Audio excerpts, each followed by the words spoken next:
আসসালামু আলাইকুম দর্শক। তো এই যে দেখেন আমার হাতে যে দেখতেছেন ছোট্ট জিনিসটা, এটা কি জানেন? এটা হচ্ছে একটা কচ্ছপ। এই দেখেন কিভাবে হাঁটে। এই যে দেখছেন কিভাবে অনেক সুন্দর করে হাঁটে, ঠিক আছে, পাপি পাপি করে হাঁটে। এই দেখছেন আবার লাফ মারে। তো এটা আমি আমার জীবনের প্রথম মানে দেখছি, এমনি কচ্ছপ নাম শুনছি কিন্তু আমি দেখি নাই, চোখ দিয়ে জীবনেও দেখি নাই। আজকে প্রথম ফার্স্ট আমি জীবনে চোখ প্রথম দেখলাম কচ্ছপ।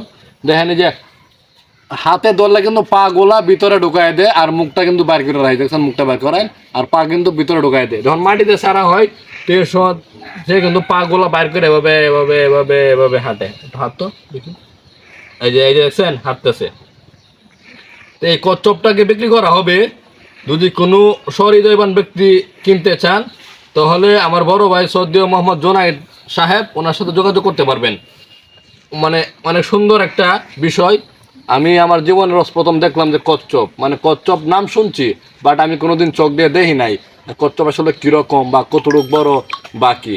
তো আজকে তাকে এটা কোথায় থেকে আনি জানেন? আমরা বাড়ি বাসলে বিল আছে, সেই বিলে গেছিলাম মাছ মারতে। তো এই তখন তারে পাইছি, এই যে মুখটা আমার দিব, এই যে মুখটা কিন্তু ভিতরে ঢুকাই লাইছে, এই যে আবার বাইর করতেছে, দেখছেন? মানে কি ওয়াও, সুন্দর একটা বিষয়, ওয়াও একদম। তো দেখেন কিভাবে হাঁটে, একটু হাঁটে আছেন। হ্যাঁ, হ্যাঁ, হ্যাঁ, আস।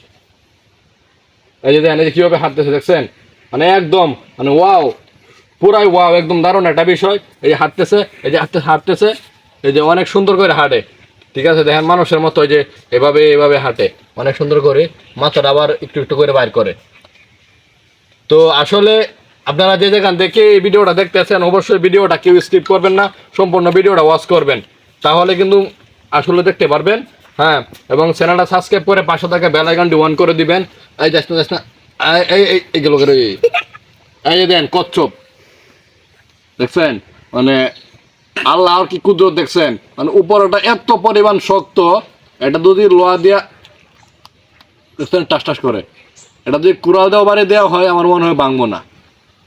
উপরে আবার একটা ফির আছে, দেখছেন?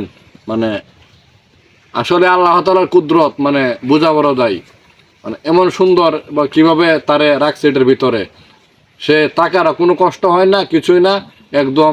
ওই যে তার ট্যাঙ্কগুলা বাইর করার জন্য যেরকম এই সিদ্ধি করে রাখছে, সে যদি এনেও শুয়ে থাকে তার উপরে কোনো ঝড় বৃষ্টি পড়তো না, মানুষ এটা বুঝতে পারতো না। আবার যে ফাড়া দিব উল্টা তার শরীরে আরো ব্যথা পাইব, কারণ পিছনের এই এই উপরেরটা, এই যে উপরের দেখেন এই যে এটা কিন্তু একদম শক্ত।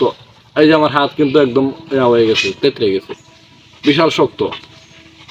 নিচেরটাও শক্ত, দেখেন এই যে এটাও শক্ত, বুঝছেন?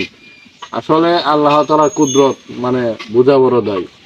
আল্লাহ সৃষ্টি সবই সুন্দর, দেখছেন? এটা কেউ মানে এটা যদি পড়ে দেয় কেউ কি বুঝবো যে কি মানুষ মনে শামুক, কিন্তু আসলে এটার ভিতরে কত বসবাস করতেছে এটা মানে কেউ না দেখলে বুঝতে পারতো না ভাই, ঠিক না?